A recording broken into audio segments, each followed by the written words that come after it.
আল্লাহ বড় মহব্বতের সাথে আন্তরিকতার সাথে আপনারে আদরের সাথে পাগল করে ডাক দিয়ে কয়, একটা কথা মনে রাখবি, জীবনে কোনোদিন ইহুদ নাসারাকে বন্ধু বানাবি না, আমার শত্রু তোদের শত্রুকে বন্ধু বানাবি না। লা তাত্তাখিযু আদুব্বি ওয়া আদুওয়াকুম আউলিয়া, আমার শত্রু আর তোদের শত্রুরে বন্ধু বানাবি না। এবার তোদের শত্রু কারা, আমার শত্রু কারা জেনে নে। তোদের শত্রু হলো ইয়া আইয়ুহাল্লাযীনা আমানু দুখুলু ফিস-সিলমি কাফা ওয়া লা তাত্তাবিউ খুতুওয়াতিশ শাইতান ইন্নাহু লাকুম আদুউম মুবিন। তোদের শয়তানের নাম হলো, তোদের শত্রুর নাম হলো শয়তান ইবলিস। ও তোদেরকে ভেস্তের থেকে বের করে দিয়েছে, ও তোদেরকে ভেস্তের থেকে বের করে দিয়েছে। যদি শয়তানের ধোঁকা না হতো তাহলে তোরা ভেস্তের মধ্যে জন্ম নিতি, ভেস্তের থেকে দুনিয়া আসা লাগতো না, এই দুনিয়ার জয় ঝামেলা পোহানো লাগতো না, জান্নাতের ভিতরে আরামে থাকতি। শয়তান তোদেরকে বের করে দিয়েছে, কাজে ইবলিস শয়তান তোদের শত্রু, ওরে তোরা পরিহার করবি, ওরে অ্যাভয়েড করে চলবি। আর আমার শত্রু কারা শুনে নে, লা তাত্তাখিযু আদুব্বি, এবার আমার শত্রুর সাথে বন্ধু বানাবি না। আমার শত্রু হলো আল ইহুদা ওয়ান নাসারা, ইহুদ নাসারারা আমার শত্রু, ইহুদ নাসারারা আমার শত্রু।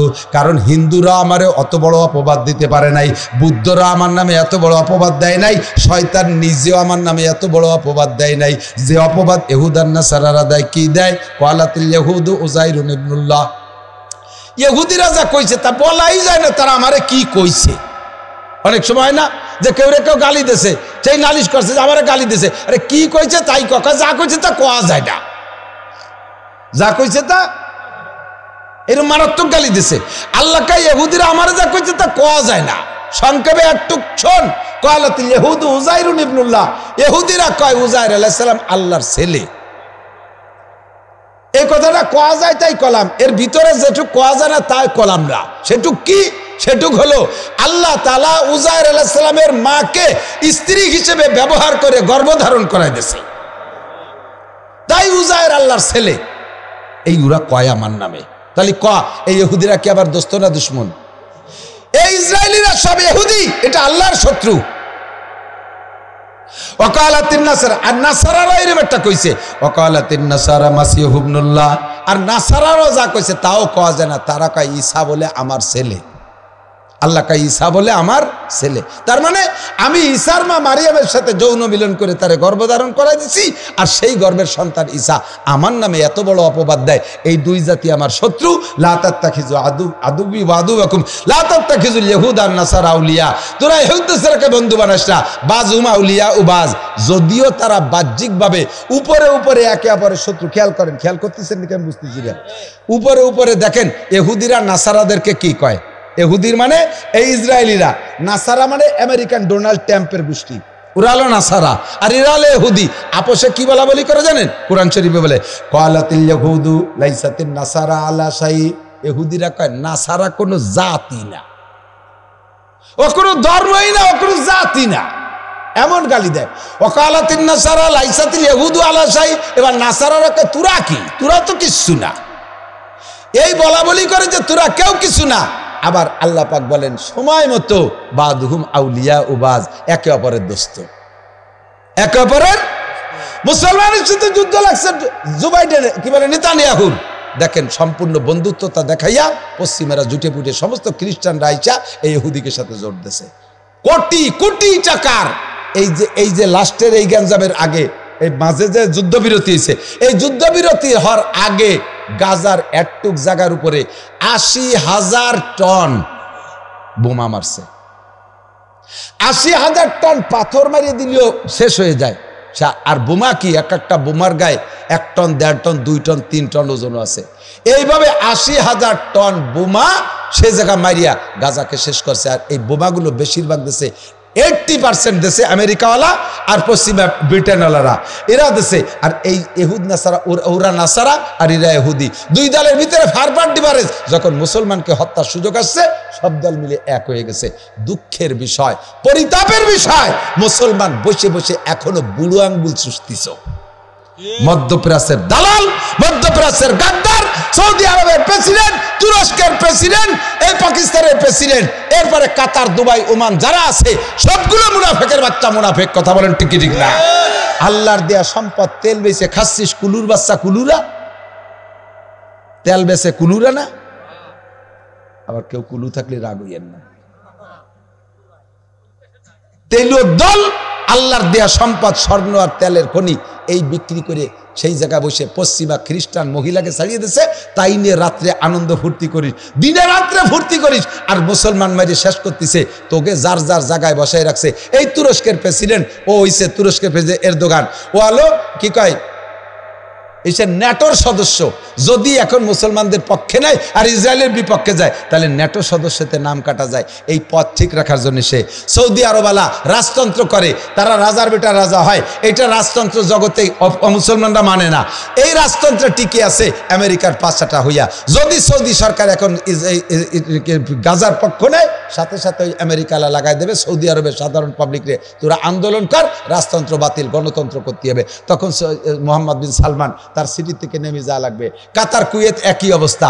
ইন্দ্রা যার যার পথ ঠিক রাখার জন্য মুসলমান মারি শেষ করতেছে, আর শয়তানগুলো ওখানে বসে আনন্দ করতেছে আর ওরা মারতেছে। দেখেন মুসলমান কারে কয়। আল্লাহর রহমতে, আল্লাহর রহমতে আমার বাংলাদেশের মুসলমানের ঈমান তাদের চাইতে শতগুণ বেশি আছে। সৌদি আরব, পাকিস্তান, ওই জায়গার সাধারণ জনগণ পাগল হয়ে গেছে, কিন্তু রাজা কয়টা। এদের উপরে আল্লাহ তাআলা আসমানি বোমা মেরে শেষ করে দিক, বলেন না আমিন। ওই রাজাদের সৌদি আরব মধ্যপ্রাচ্য আরব দেশ রাষ্ট্রের ভিতরে যত রাজা আছে এদেরকে আল্লাহ তাআলা আলাদা গজব দিয়ে ধ্বংস করে দিক। এরপরে সাধারণ পাবলিক ক্ষমতায় আসুক, ইনশাআল্লাহ ডাক আসবে। তবে এই যুদ্ধে একটু অপেক্ষা করেন, ফাসবিরু, একটু অপেক্ষা করেন, নাসরুম মিনাল্লাহ, সাহায্য আসবে আল্লাহর পক্ষ থেকে, ওয়াফাতুন করিম, অবশ্যম্ভাবী বিজয় ইনশাআল্লাহ। প্রত্যেক যুদ্ধে, স্বাধীনতা যুদ্ধে যারা যুদ্ধ করে, স্বাধীনতার পক্ষে যারা থাকে, তারা অবশেষে স্বাধীনতাই লাভ করে, তারাই বিজয় লাভ করে। কথা বলেন ঠিক কি ঠিক না? যেটা বাংলাদেশ প্রমাণ, বাংলাদেশ প্রমাণ। বাংলাদেশের মানুষের হাতে কি ছিল? কিছুই ছিল না। সামনে সেনাবাহিনী প্রধানও পাকিস্তানি, আর সেনাবাহিনী সমস্ত অস্ত্র তাদের হাতে।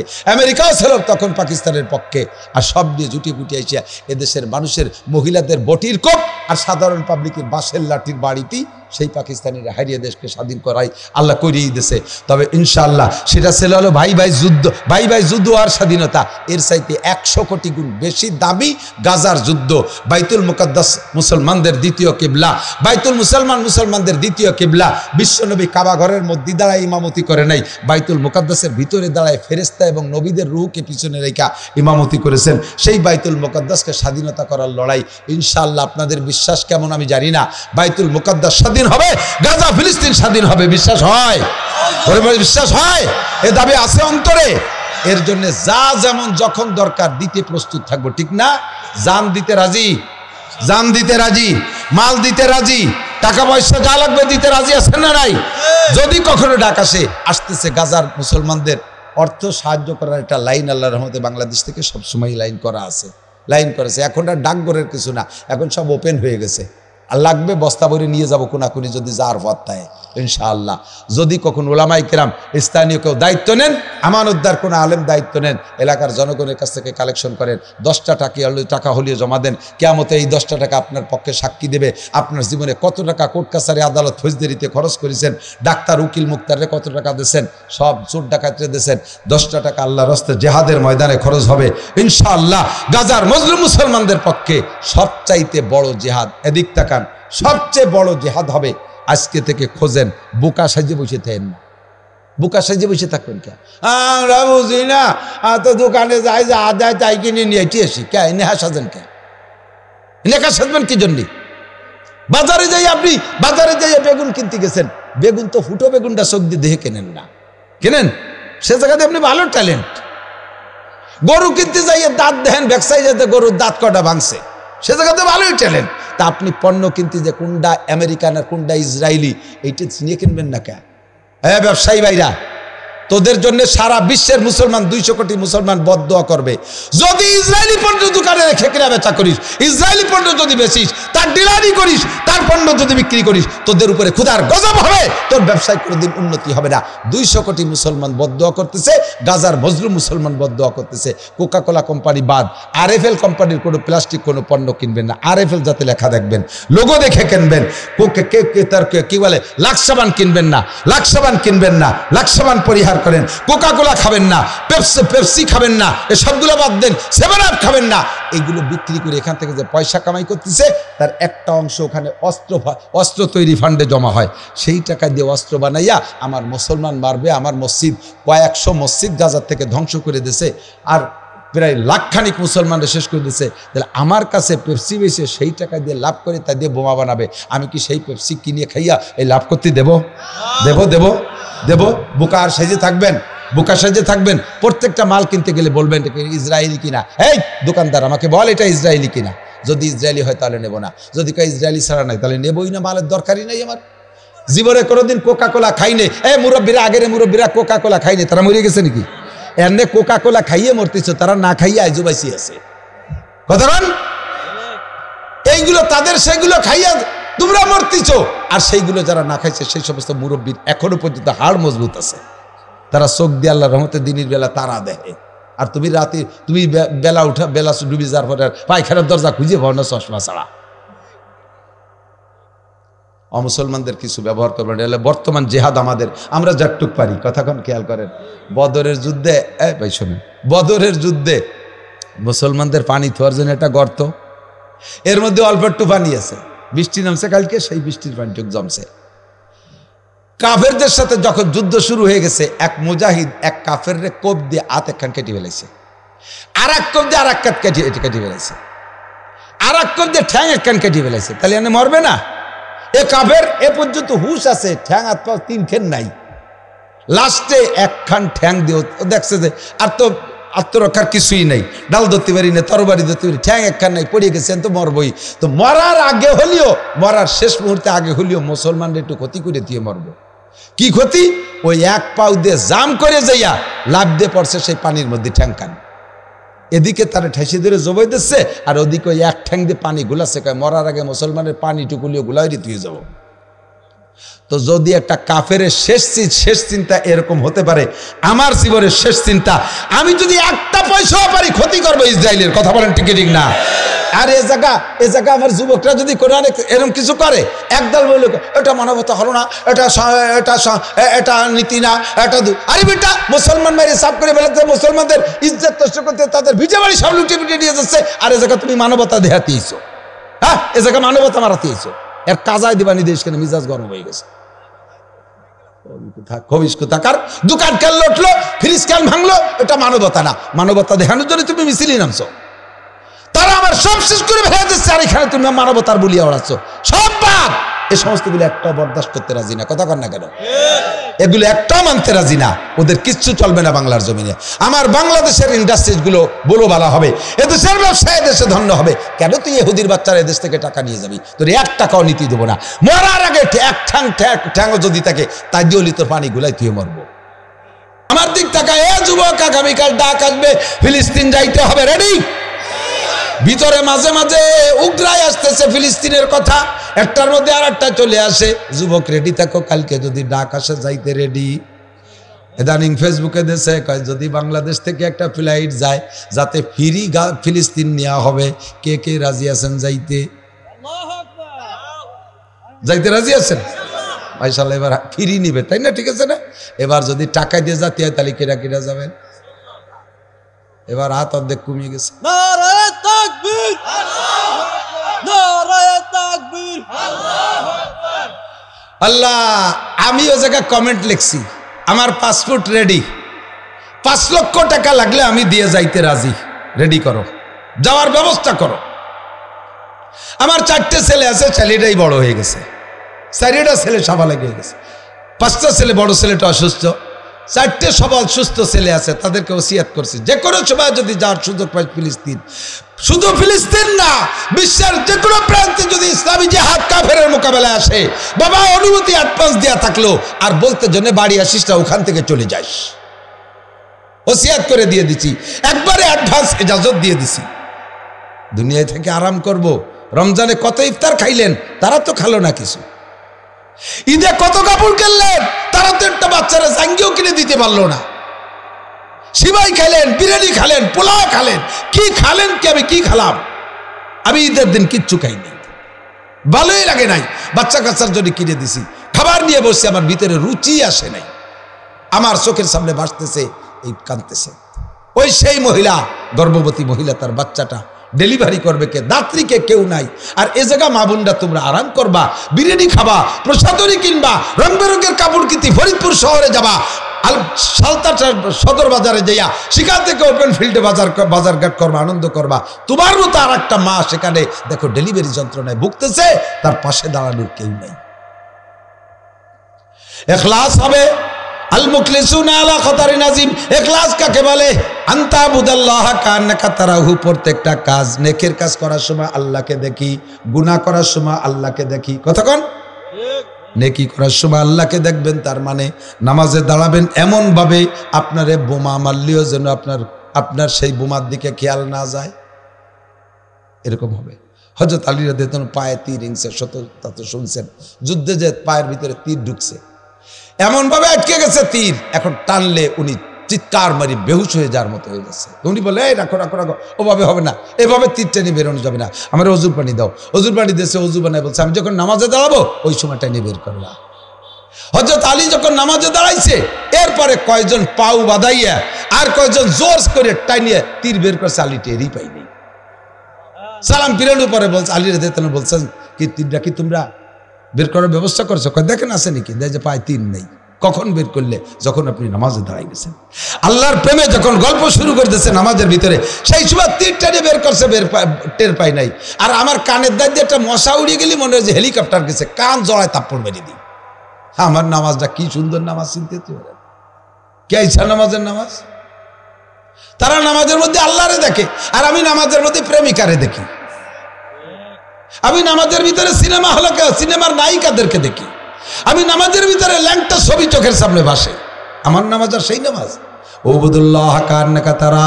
কোরআন শরীফ পড়বেন এমন ভাবে কেমন যেন অক্ষরের মধ্যে আল্লাহকে দেখেন।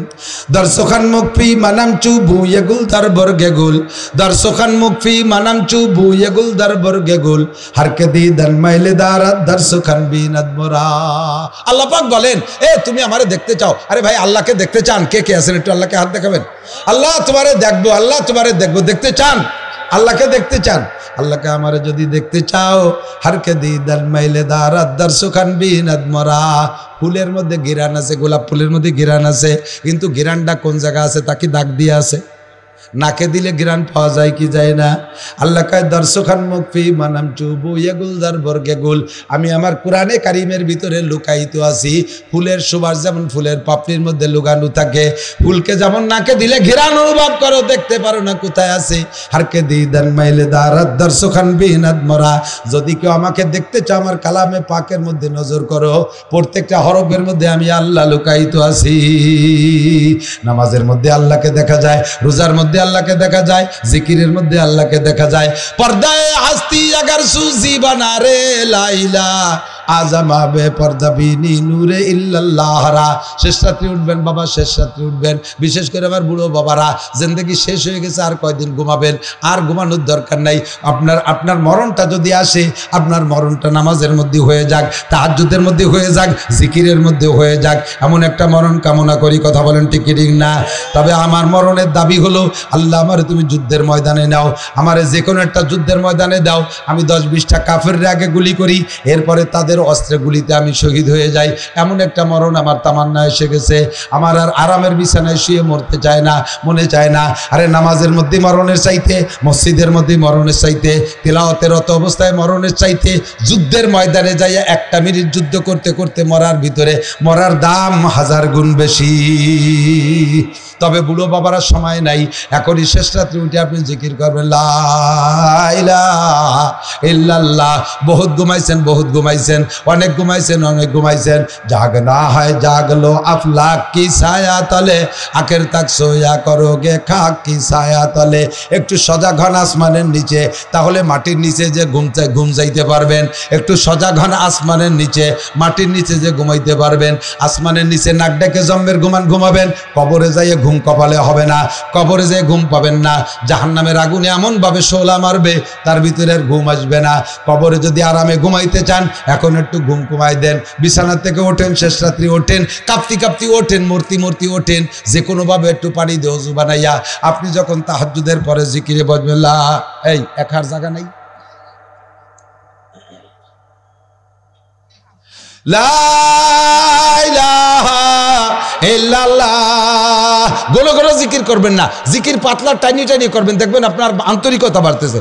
লা ইলাহা ইল্লাল্লাহ, যার যেমন কণ্ঠ আছে কণ্ঠরে মিল দেবেন। লা ইলাহা ইল্লাল্লাহ, লা ইলাহা ইল্লাল্লাহ। গোলো গোলো অত জিকিরের দরকার নাই, এরকম 2-3টা টান দিলি আল্লাহ পাক বলেন পর্দায়ে হাস্তি আগার সুজি বানা রে লা ইলাহা আজমা বে পর্দা বিনি নূরে ইল্লাল্লাহ রা। লা ইলাহা কয়ে টান দেবা বান্দা, ইল্লাল্লাহ বলার আগে বান্দার আল্লাহর মাঝে যেই পর্দার কারণে বান্দা আল্লাহকে দেখতে পারে না, আল্লাহ কয় আমি ওই পর্দাটা সরাই নিয়ে যাব। আজমা বে পর্দা বিনি নূরে ইল্লাল্লাহ রা, ওই সময় ইল্লাল্লাহর নূর অর্থাৎ আল্লাহর নূরকে তুমি বিনা পর্দায় দেখতে পারবা। দুনিয়ার যত বড় সুন্দরী রূপসী রমণী দেখিস না কেন যুবক, আল্লাহকে দেখার চাইতে মজা হইতে পারে না। কতক্ষণ ঠিক ঠিক না? সমস্ত সৃষ্টি সমস্ত রূপ তো আল্লাহর দেওয়া, সমস্ত রূপ তো আল্লাহর দেওয়া। তাহলে আমার আল্লাহ স্বয়ং কত রূপের অধিকারী, সমস্ত রূপ আল্লাহর দেওয়া। সেই আল্লাহর প্রেমে যদি পড়তে চাও, তাকে যদি দেখতে চাও, একটু শেষ রাতে উঠে জিকির করো লা ইলাহা ইল্লাল্লাহ। পুরুষরা একটা আওয়াজ করে জিকির করবেন, খেয়াল করেন, পুরুষরা একটা আওয়াজ, কট্টুক আওয়াজ, তাতে যেন আবার আর একজনের নামাজ জিকির ঘুমের ক্ষতি না হয়। এ কথা কয় কারা পিছনে? এ পিছনে কথা কয় কারা? বাড়ি জরুরি কথা হলে মাই কি কয় আন্না চুপ থাও, পায়খানায় জম্মের গন্ধ নাহলে ঘিরা নুবে না। আল্লাহু আকবার। ওবুদুল্লাহ কান্নাকা তারা, জিকিরের মধ্যে আপনি আল্লাহকে দেখতে পারবেন। যুবক যুবক যুবক, আমি যুবকদের টার্গেট করি, তোমরা আকামও বেশি করতে পারো, কামও বেশি করতে পারো, শয়তানিও বেশি করতে পারো, তোমরা ইবাদতও বেশি করতে পারো। এই বয়স থেকে রেডি হয়ে যাও, এই বয়সে রেডি হয়ে যাও। প্রশংসা সব যুবক চাও, কিন্তু প্রশংসার কাজ কেউ করতে চাও না।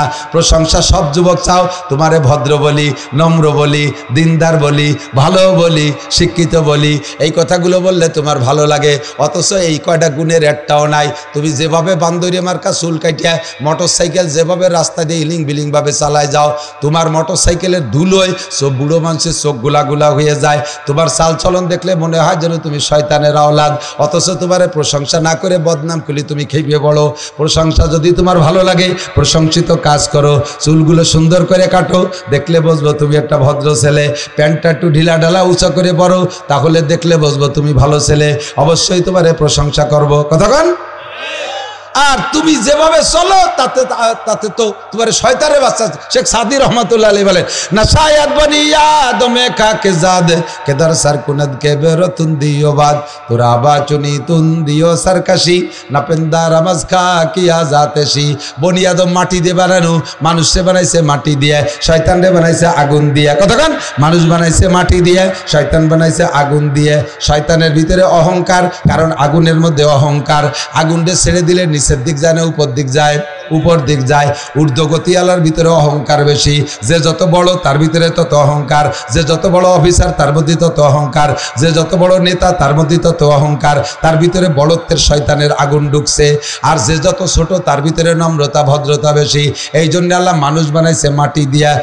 মাটি তাকে পায়ের নিচে, মিনহা খলাক নাকুম, তোমারে বানাইছি মাটি দিয়া। কারণ মাটির মধ্যে 2টা গুণ আল্লাহর খুব ভালো লাগে। কয়টা? 2টা গুণ আল্লাহর খুব পছন্দ হয়। একটা হলো নম্র ভদ্র সহনশীল। নম্র ভদ্র সহনশীল ধৈর্যশীল। মাটি জীবন ভরে পায়ের নিচে ছায়। কোনোদিন কি কোনো জায়গার মাটিতে আন্দোলন করছে আর আমরা ভাত তলে থাকতে পারবো না, মাথায় থাকবো? কইছে কোনোদিন? মাটিরে সইসিয়ে দাঁড়িয়ে যে কয়েকদিন আগে পিএস ফলাইছেন, চাষ দিচ্ছেন, এই কুপায় কাপাইয়া কত পিএস। এই পিএস উঠতে না উঠতে আবার শশা শুরু হয়ে গেছে, পাট বুনবে। পাট কাটতে না কাটতে আবার ধান লাগানোর জন্য শশা। এত নির্যাতন মাটির উপরে। কোনোদিন কি মাটিতে প্রতিবাদ করছে? মিয়া তোমার গায়ে কয়টা কোরআনি ছয়, আমার যে ভারী চলছি রুটি বেলাচ্ছ, এ কোনোদিন কয় না। মাটির উপরে 50 তলা দালান দিচ্ছেন, মাটিতে কয় না মিয়া তুমি তো 2 বোনে পেঁয়াজের বস্তা ভর্তি পারো না, আমারে এত বড় বোঝা দৌকা। এ কথা মাটিতেই কয় না। মাটিরে যাদের মাটি শুয়ে নেয়, 50 বছর পুকুর বানায় পানি ব্যবহার করছেন, এবার সেইটারে ড্রেজার দিয়ে ভরাট করে দেয়, তারপর 30 তলা দালান জুড়িয়ে দিয়েছেন। মাটিতে কোনোদিন কয় না মিয়া তোমার মতো জালেম নাই, একদিন কাটিয়ে ভুইর বানাইছো আর এখন ফিরে আবার তার উপরে দালান উঠে দিয়েছো, তোমার মতো জালেম হয় না। মাটিতে এভাবে প্রতিবাদ করে না, পায়ের নিচে থাকে। এই হলো নম্রতা ভদ্রতা আন্তরিকতা সহনশীলতা মাটির গুণ, যার কারণে মাটি বলি খাঁটি, মাটি বলি খাঁটি। 2 নম্বরে মাটির মধ্যে আর একটা গুণ, সেটা হলো আমানতদারি। কি বলেন? আমানতদারি। মাটিরে কট্টু কট্টু পেঁয়াজের বিচি দিছি, 1 কেজি পেঁয়াজের বীজ বুনই দিছি, মাটি আমারে 20 মণ পেঁয়াজ দিছে, ঠিক কি ঠিক না? মাটিরে আমি একটা আমের বীজ দেই, 50 বছর পর্যন্ত আম দেয়। মাটিরে একটা নারকেলের বীজ দেই, মাটি আমারে 50 বছর নারকেল দেয়। মাটিরে আমি একটা কাঁঠালের বীজ দেই, সে আমারে 100 বছর কাঁঠাল দেয়। মাটিরে যা দেই তার চেয়ে বেশি ফলাইয়া দেয়। মাটিরে আমি একটা ধান দেই, তাই দিয়ে 7টা গাছ দেয়। ফিকুল্লি সুম্বুলাতিন মিয়াতু হাব্বা, কি বলে নাকি? ফিকুল্লি সুম্বুলাতিন মিয়াতু হাব্বা, মাটিরে একটা ধান দিলে একটা গাছ হয়, গাছের গোড়ায় আরো 7টা গাছ হয়, আর 7টা গাছের মাথায় 7টা শীষ হয়, 7টা শীষে 700 ধান হয়। মাটির মধ্যে আমানতদারি, তারে একটা দিলে 700 দেয়। এই গুণটা তোমার মধ্যে কামনা করি। এই জন্য মানুষ তোমারে মাটি দিয়ে বানাইছে। আমার দিকে মানুষ তোমারে মাটি দিয়ে বানাইছে। তুমি নম্র হও, ভদ্র হও, বিনয়ী হও, শালীন হও। খেসেরা রঞ্জুরে সাজো জারে জার, তাতুরা বিরু কুনা দাজ ইশতেহার। माय बदी में आप हो अपनी मिसल, फेले बदो बद ख्यालो बद खिसाल। मन ताज़ा लिल्लाह रफा एजुर, मन ताज़ा लिल्लाह रफाहुल्लाह। তুমি আল্লাহর দিকে তাকাইয়া নিজেকে ছোট জানো, নিজেকে নম্র জানো, নিজেকে ভদ্র বানাও, নিজেকে ছোট জানো। আল্লাহ পাক তার কুদরতি কায়দায় তোমাকে বড় বানাইয়া দেবে। মান তাযা লিল্লাহ ফাহুয়া বিআয়ুনিন নাস কবীর ওয়া বিনফসি সগীর। খেয়াল করেন, যে ব্যক্তি নিজেকে নিজে ছোট, আমি ছোট, আমি কিছু জানি না, আমি আনপড়, সমাজের সবচেয়ে নিকৃষ্ট আমি, এমনভাবে নিজেকে উপস্থাপন করে সামাজিক কাজ করবে, ভালো কাজগুলো আবার বেশি করবে। আবার সব জায়গা বলতে গিয়ে আমি নাখান্দা, আমি আনপড়, আমি অযোগ্য। চেয়ারম্যান কি বলে, নমিনেশন মিটিং হচ্ছে এখন, নমিনেশন মিটিংয়ে সবাই মিলে ধরছে একজনরে, এবার প্রার্থী তুমি। সে কি বলবে? আদৌ সম্ভব, আমার এ কাজের যোগ্যতাই নেই, আমারে দিয়েন না, নষ্ট হয়ে যাবে। সে আড়ানোর চেষ্টা করবে নিজেকে ছোট জেনে। সবাই কয় না তোমাকেই দিতে হবে, তুমি নিজেকে ছোট জানছো, সবাই তোমার মাথায় করে নাচবে। হ্যাঁ, নিজের কাছে নিজে ছোট, মানুষের অন্তরে আল্লাহ তোমারে বড় বানাই দেবে। অমান তাকাব্বারা, আর যে ব্যক্তি তাকাব্বুর হাম চুমান ডাঙ্গনি, আমি বড়, আমার এবার ভোট দিয়ে দেখেন কি করে ছাড়িয়ে দেয়, আমার পরিচয় গরিব দিকে ধরে যায়, রাস্তাঘাটে খাল বানাই দেবো, 12 মাস কাল নৌকো বেয়ে বেড়াবেন, আমি আসমান ভেঙে জমিনে নামাবো, লাঠির মধ্যে মুগুর ভরবো। আল্লাহ কায় সিঁড়ি বুড়িয়ে তাল, বাংলা কই ফেলতে গেছিলাম, কলাম না, তাল গাছে উঠো বা তুমি কিচ্ছু করতে পারো। আর দেখলাম তো এই কত টার্মে কত জাড়ি জুড়ি সব তাল গাছে বেঁধেছে, দেখে ডাক হারে গেছে, তার কোনো খবর নাই। আবার আর এক দল লাভ আছে, তারাও এরকম জাড়ি বাড়তিছ, তোমরা এরকম ছিঁড়ে বুড়ে আটি বানবার দেখতে আমাকে বাকি নেই। কথা কান না কেন? ঠিক কি না? তুমি নিজেকে নিজে বড় জানো, সবাই তোমাকে ট্রিট করিও কি আমার নামের ব্যানার। এদিক তাকান, আমার নামে যদি আমি বড় ব্যানার করে লেখি, একবার আল্লামাতুদ দাহার, কুমকুমাতুন নাহার, কেলা গাছের থোড়, হাওড়ার ব্রিজ, তাল গাছের গুড়া, বাঁশঝাড়ের মুড়া, রইসুল মুফাসসিরিন, আন্তর্জাতিক খ্যাতি সম্পন্ন মুফাসসিরে কুদাল হযরত মাওলানা নাসিরউদ্দিন সাহেব, তাহলে মানসিক কাঁচা গোবর দিয়ে ব্যানারে লাল করি হলাবে, ঠিক না? আমি জীবনেও কোনোদিন আমার নামের শেষে যুক্তিবাদ দিয়ে লেখি না, আমি একটা কার্ডও ছাপাই নেই কোনোদিন, নিজের পরিচিতির জন্য একটা কার্ডও ছাপাই নেই। আমার নামে আলহামদুলিল্লাহ প্রত্যেক বছর কয়েক কোটি টাকার পোস্টার ছাপা হয়। এর এই পোস্টার যদি একটা আমি ছাপাতাম, তাহলে আরবিটারে আমার ওই ছাপানিগুলো টেনে গেলে দিত। সেম কোয়ালিটির যুবক, নিজেকে ছোট জানো, আমি কিচ্ছু না, সমাজে আমি কিছু না, তোমারও সবাই সাথে বড় বাড়াবে। অহংকার বাদ দাও, অহংকার বাদ দাও, তাকাব্বুরি বাদ দাও, নিজেকে ছোট জানো, খাদেম বানাও। সাইয়্যিদুল কওমে খাদিমুহুম, কওমের নেতা সেই হয় যে কওমের খাদেম হতে পারে, যে কওমের খাদেম হতে পারে। কিসসা তো বহুত আছে, শুনেছেন, হেকায়েতে সাহাবার মধ্যে শুনছেন, চর্বিত চর্বণ মনে হবে, তারপরে এসে গেলে একটু না বললে অসম্পূর্ণ থেকে যায়। কথা বলুন, ঠিক না? রাতের বেলা হযরত ওমর ইবনে খাত্তাব রাদিয়াল্লাহু তাআলা এই জায়গায় জায়গায় দুনিয়াটা আছে, যার কারণে দুনিয়া এখনো টিকে আছে। আমাদের গোপালগঞ্জের ডিসি সাহেব, বর্তমান ডিসি, কোন জায়গা যেন বাড়িতে জানি না, ভদ্রলোক আসছে প্রায়, প্রত্যেক দিন বলা ভুল হবে, প্রায় আমাদের গোপালগঞ্জের 5 থানার কোনো না কোনো থানায় যাইয়া কোনো এক মসজিদে ফজরের নামাজ পড়ে। এই ভাটিয়াপাড়ার মোড়ে 2 মাদ্রাসায় 2 দিন পড়িয়ে গেছে, আমার মাদ্রাসায় এসে 1 দিন পড়িয়ে গেছে, ভবানীপুর গেছে পড়ছে, এই মহারাজপুর মাদ্রাসায় এসে ফজর পড়ছে, থাকে গোপালগঞ্জ। তো বকশেদপুরের মহারাজপুর এসে যেই লোকটা ফজরের নামাজ পড়ছে, ওই লোকটা অবশ্যই তাহাজ্জুদ পড়িয়ে তারপরে রওনা দিচ্ছে। DC DC DC district in charge, district commissioner, ডিস্ট্রিক্টের সবচেয়ে বড় অফিসার, আমার গোপালগঞ্জে। এই নামাজ পড়ে এরপরে মাদ্রাসার হুজুরদের সাথে ওইনে বসিয়া পরিচয় দেয় না, গাড়ি থুই আসে খানিক দূরি, এইটুকু কাটি আসে, যাতে ডিসির গাড়ি দেখলি তো সিরিয়ে বেলা দেবে মানছি, খানিক দূর গাড়ি থুইয়া এইটুকু কাটি এসে মসজিদে নামাজ পড়ে এরপরে মসজিদের হুজুরদের সাথে সুরে আসিন দোয়া কালাম পড়িয়ে টড়িয়ে মাদ্রাসার হালচাল, পায়খানাগুলো কেমন, রান্নাঘর কেমন, সব হুজুর আপনাকে এগুলো একটু দেখাবেন, আমি তো আসছি একটু দেখবো, কে তা বলে না। ঘুরিয়ে ঘেরে দেখানোর পরে হুজুর আসিতে দোয়া করেন, সাথে সাথে হুজুরা কাছে দেয় যে গাড়িতে আছে সে গাড়ি ডিসির গাড়ি। এরপরে হুজুরা তাকে আর স্যার কবেন না, স্যার একটু চা খাওয়া, না না না না চা খাবো তাই তো কইয়ে আসতাম, খাবো না বলি তো না কইয়ে আইছি। এরকম ভালো মানুষ আছে, অবশ্যই আছে। হযরত ওমর ইবনে খাত্তাব রাদিয়াল্লাহু আনহু রাতের অন্ধকারে দেশের পর্যবেক্ষণ, দেশকে দেখার জন্য, পরিদর্শনের জন্য রাতের অন্ধকারে বেরোছে, দেশ কিভাবে চলতেছে। বেরোইয়া একা একা চলে গেছে দূর বিলের ভিতরে। সৌদি আরবে যারা গেছেন তারা জানেন, বিল তো আমাকে দেশে কয় বা চক বলে, মরুভূমির ভিতরে পাহাড় আছে, পাহাড়ের গা দিয়ে আবার জঙ্গলও আছে, ওই বাবরা গাছের মতো কাটা কাটা গাছ আছে, অনেক গাছ আছে। ওই জঙ্গলের ভিতরে ওই টিপ টিপ করে দূরের থেকে একটা বাতি দেখা যাচ্ছে। বলছি তো আগে চর্বিতে চর্বণ, কথার সাথে এসে গেছে, একটু শুনতে হবে, কোন দিনের কথা ভিতরে লাগে বলা যায় না। তো দূর থেকে দেখছে সে টিপ টিপ করে বাতি জ্বলতেছে। উনি চিন্তা করলেন এইরকম ফাঁকা জায়গায় তো বাতি থাকার কথা না।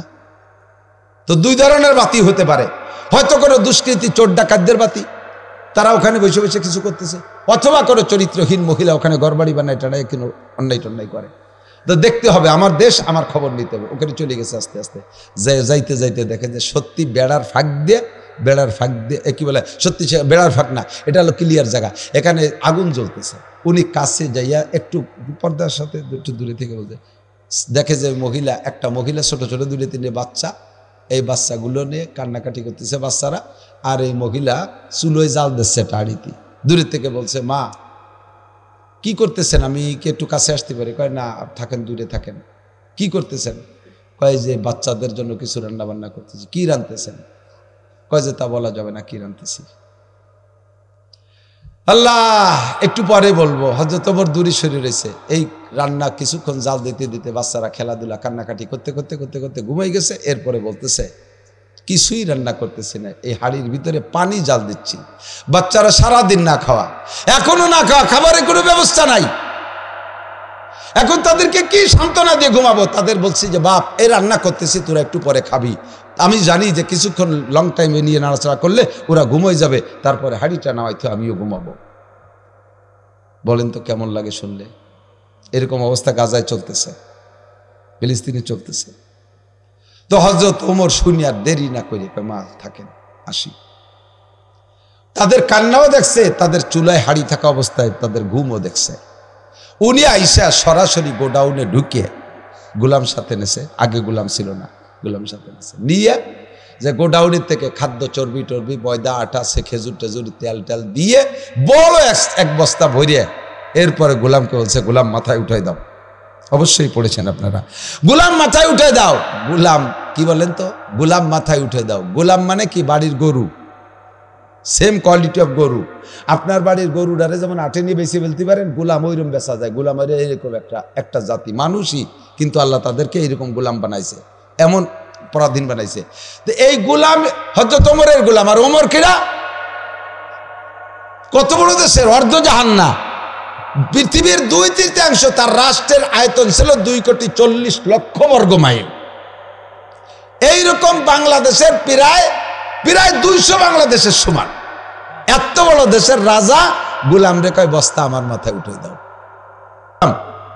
তুমি তো এদেশের রাজা না, এদেশের মানুষের দায় দায়িত্ব তোমার হাতে না, তোমার জিম্মায় না, এটা আমার জিম্মায়। আল্লাহ আমাকে খলিফাতুল মুসলিমিন বানাইছে। আমার এই রাষ্ট্রের ভিতরে কোন জায়গায় একটা কুত্তাও যদি না খেয়ে মারে, তাহলে কিয়ামতের জবাব আমাকে দেয়া লাগবে, গোলাম তোমাকে দেয়া লাগবে না। আমি সচক্ষে যা দেখে আসছি তার খেদমত আমাকেই করতে হবে। বোঝা উঠাই দাও। আর নয় তুমি বলো যে কিয়ামতের ময়দানে এই সমস্ত প্রশ্নের জবাব তুমি দিয়ে দিবা, আমার পক্ষ থেকে দায়িত্ব নাও। গোলাম কেন, তা কি সম্ভব নাকি? তা যদি সম্ভব নয়, বস্তা বওয়া সম্ভব না, উঠে দে।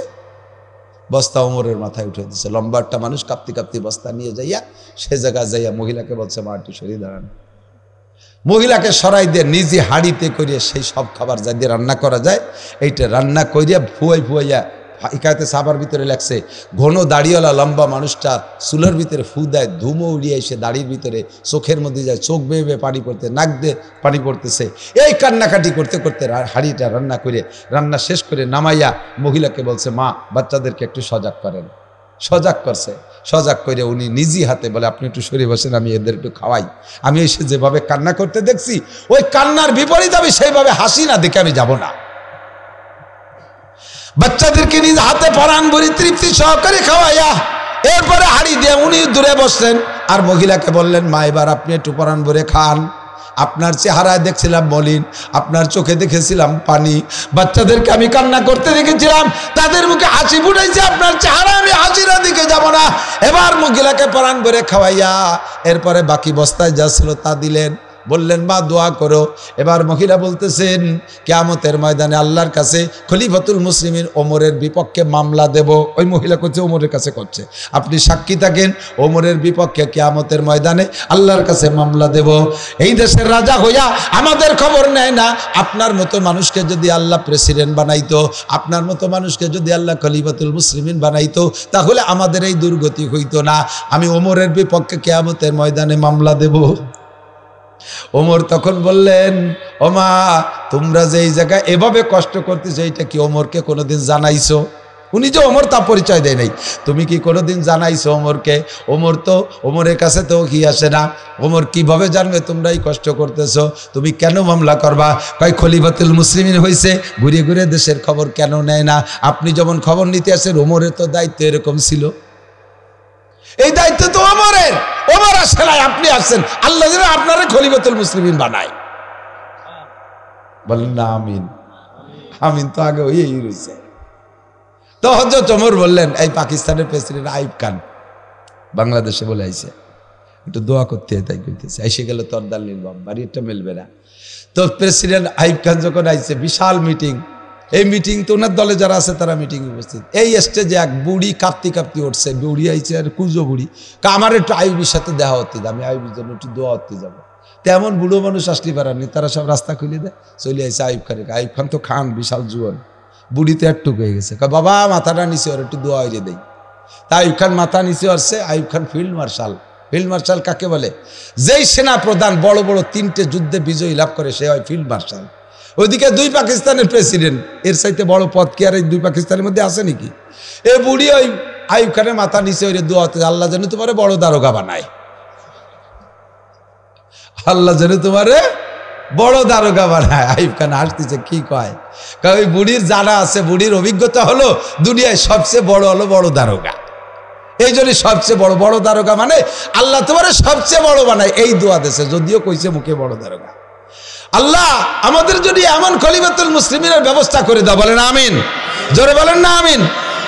মা তোমার এই খাবার শেষ হয়ে গেলে তুমি এই অমুক জায়গা যাবা, তুমি খলিফাতুল মুসলিমিন ওমরের ওখানে যাবা, ওখানে গেলে আমারে পাবা, তোমার যা দরকার আমি সেখান থেকে সংগ্রহ করে দেব।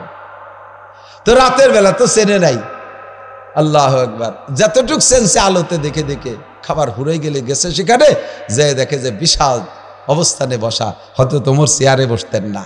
মুসলমানদের সংসদ ভবন দেখেছেন? আফগানিস্তানের মুজাহিদ বর্তমানে তালেবান সরকারের অবস্থা, তাদের সংসদ ভবন গাছতলা, যে কোনো জায়গায় গামছা বিছে রুমাল বিছে বসে যায়, অধিবেশন শুরু হয়ে গেছে মৌলবীকে। কি একটা কায়দা! তো হযরত ওমরের ওখানে যে দেখে দেয় সেই লোকটা কান্দে দিছে, হযরত খলিফাতুল মুসলিমিন ক্ষমা করবেন, বিয়াদবি হয়ে গেছে, তুমি মাফ করে দিও, তুমি যে আমার এই সাক্ষাতের আগে যে কষ্টটুক করেছো, আমার ত্রুটির কারণে, আমার অবহেলা, আমার অযোগ্যতা অদক্ষতার কারণে, হ্যাঁ, এইটা তুমি আল্লাহর রাস্তে মাফ করে দিও, আর তোমার যা প্রয়োজন তুমি সে প্রয়োজনের সময় আসবা, এখান থেকে নিয়ে যাবা। আল্লাহু আকবার। এরকম যদি হয় যাক, এই কুত্তকে দাও, ইজা কানা উমারাকুম খিয়ারাকুম, এজন্য নবী বলেন যখন তোমাদের দেশের নেতারা হবে ভালো মানুষ, ওয়া ইজা কানা, তোরে যাই কইছিস সরিয়ে যাতি, তুই আমাকে বাড়ি চলে আইছিস। ইজা কানা উমারাকুম খিয়ারাকুম, যখন তোমাদের দেশের নেতারা হবে ভালো, এই যখন নেতারা হবে ভালো মানুষ, এইরকম ভালো মানুষ, এইরকম ভালো মানুষ। আমাদের ভালো মানুষ কারা? দেখছি সব ভালো মানুষ, নাম কতি গেলি গায়ে পড়ে, এদের কতি গেলাম না, সব ভালো মানুষ দেখছি। এরকম ভালো মানুষ যদি আল্লাহ থাকে তাহলে এই সংখ্যাগরিষ্ঠ মুসলিম দেশের নেতা হিসেবে তাকে তুমি আমাদের জন্য পাঠায় দাও, বলেন আমিন। আর যদি না চায় তাহলে যেভাবে চলতেছে সেইভাবে চলুক, আমরা যার যার কামাই চাই চৈরে খাই। কতক্ষণ ভালো মানুষ দেশ ভরিয়ে গেছে, আল্লাহ হেফাজত করুক। এই দেশে ছিল ভালো মানুষ, একটা ভালো মানুষের খবর আমি জানি। তৎকালীন প্রেসিডেন্ট এরশাদ সাহেবের আমলে, আমি সে সময় ভালোই বড় মাদ্রাসায় পড়ি, এই খবরগুলো জানতাম। এরশাদ সাহেবের আমলে সংসদ সদস্য হিসেবে মন্ত্রীও হয়েছিলেন ধর্মমন্ত্রী মুফতি ওয়াক্কাস সাহেব, যশোর মনিরামপুর বাড়ি, কিছুদিন আগে মারা গেছে, কয়েক বছর আগে। মুফতি ওয়াক্কাস সাহেব রহমাতুল্লাহ আলাইহে খুলনা দারুল উলুমে শাইখুল হাদিস ছিলেন। তারপরে খুলনা বিভাগের বড় মুফতি, যে কোনোভাবে উনি এরশাদ সাহেবের সংসদের মন্ত্রী হয়ে গেছে, ধর্মমন্ত্রী বানাইছে। এখন মন্ত্রীদের মাঝে মাঝে এরশাদ সাহেব নিজেই তাদের আয় ব্যয়ের একটা খসড়া হিসাব নিতেন। বিশেষ করে এই কি কয় টিএ বিলটা দেখতেন। নেতারা তো টিএ বিলির গুরু। ঢাকা থেকে বাড়ি আসে যাতে পারে বাসে যাই, কয় স্যার হেলিকপ্টারে গেছিলাম, হেলিকপ্টারে আইছি, টা আমারই দেয়। এইভাবে টিএ বিল দেখতেছে। তো এক অফিসে উনি টিএ বিল তদন্ত করতে যে দেখে এক মন্ত্রীর 20 লাখ, এক মন্ত্রীর 10 লাখ, এক মন্ত্রীর 5 লাখ, সর্বনিম্ন 1 লাখের নিচে কোনো মন্ত্রী নাই টিএ বিল। এবার লাস্টে হযরত মুফতি ওয়াক্কাস সাহেব রহমাতুল্লাহ আলাইহির খবর যেটা শুনছি, সত্য মিথ্যা আল্লাহ মালুম, উনারে যখন হুজুর আপনার টিএ বিল, উনার টিএ বিল হয়েছে 35 টাকা।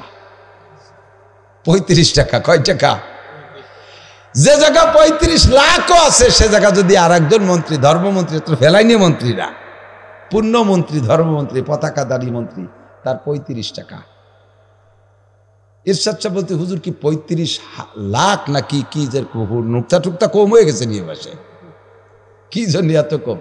কয় যে না স্যার ওই 35 টাকা এত কম। কয় যে আমি তো সংসদ ভবনে আসি বাইসাইকেলে, আমার বাসা থেকে ওই বাইসাইকেলে আসি, তাই কয়টা লিকমিক হয়েছে আর মাঝে মাঝে একটু সারা সিট হয়, তাতে 35 টাকা খরচ হয়েছে। এটাও মন্ত্রী, আর একটার 35 লাখ খরচ, সেটাও মন্ত্রী। ততক্ষণ আমি ওই কিসার পরে আল্লাহ তো দেশে আলহামদুলিল্লাহ এই যে অনেক ভালো গাড়ি, এটা আমার 46,27,000 টাকা দিয়ে নতুন কিনছি। এবার মোটর সাইকেল আছে 2টি। চিন্তা করলাম যে নফস ওই দিক চলে না যায়, এবার বাইসাইকেল একখান কিনছি, তাই চালাই বেড়াই বাড়ির দিক দিয়ে। আমি হঠাৎ যে আপনার ইনশাল্লাহ চেনবেন না আমারে, আমি সাইকেলে পিছনে কাশি কোদাল একখান ঝুলোর উঠায় ডাঙ্গায় যাব, সাইকেল চালাই বেড়াই। মুফতি ওয়াক্কাস সাহেব যদি 35 টাকা বিল বানাতে পারে, সাইকেল চালাতে পারে মন্ত্রী হয়ে, আমির কোন জায়গায় আইসি বলছি, আমি সাইকেল চালাই আসবি দেখি কি হয়েছে আমার সাইকেল চালানো। আল্লাহ যদি ওই প্রাইভেটের কারের থেকে নামাই আমার ভ্যানের ড্রাইভার বানাতে, ভ্যান চালাই পয়সা কামাই করে খাবি, তোর ওয়াজের বাদ শেষ, তাহলে তো আমি সেই সময় হঠাৎ করে যে ভ্যান চালাবো কি রে, এই জন্য ভ্যানও চালাই বাড়ি, এখন ভ্যানও আছে, প্র্যাকটিস ঠিক রাহি। খেসেরা রঞ্জুরে সাজো জারে জার তাতুরা বিরুকুনা দাজ ইশতেহার, মিটাও। আমি মিটাইতে পারি নাই নিজেকে, এ ভাব গল্প দিচ্ছি। এগুলোর ভিতরে যদি রিয়া হয় তাহলে আমার জুতোর বাড়ির অভাব হবে না। আল্লাহ ইবাদত করো, ইখলাসের নসিব করো, ইখলাসে ইবাদত করার তৌফিক দান করো, জোরে বলেন আমিন। আল্লাহু আকবার। ও দুস্থ যুবক মনে রাখো, ইয়া আইয়ুহাল্লাযীনা আমানু, হে অন্ধ জগতের টল বিশ্বাসী পাগলরা, দুনিয়ার নাম অন্ধ জগৎ। এ জায়গা বসে দুনিয়ায় বসে আল্লাহরে দেখা যায় না, ফেরেশতা দেখা যায় না, জান্নাত দেখা যায় না, জাহান্নাম দেখা যায় না, পুলসিরাত দেখা যায় না, হাশরের মাঠ দেখি নাই, তবে এগুলো আছে না নাই? কথা বলেন আছে? আল্লাহ আছে, দেখি নাই, না দেখলিও আবার আল্লাহ আছে। ফেরেশতা দেখি নাই, না দেখলিও আমার নবী বলছে ফেরেশতা আছে, আল্লাহ বলছে ফেরেশতা আছে। পুলসিরাত দেখি নাই, আল্লাহ বলছেন কোরআনের ভিতরে, নবী পাক বলছেন পুলসিরাত আছে। হাশরের মাঠ কায়েম হবে, মিজানের পাল্লা হবে, দাড়ি পাল্লা হবে, হিসাব নিকাশ হবে, দেখছেন কোনোদিন? তবে বিশ্বাস আছে না নাই? কাজে আপনি অন্ধ জগতের অটল বিশ্বাসী পাগল।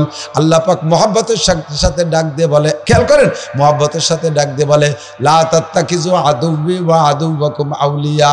ও আমার অন্ধ জগতের অটল বিশ্বাসী পাগল, দুনিয়ার সব কিছু ত্যাগ করেছো, আমার প্রেমে পড়ে এই ময়দানে চলে আসছো, আমার প্রেমে পড়ে দুনিয়ার সব আনন্দকে লাথি মারছো। তুমি আমার একটা কথা মনে রাখো বন্ধু, আল্লাহ বড় খেয়াল করে না,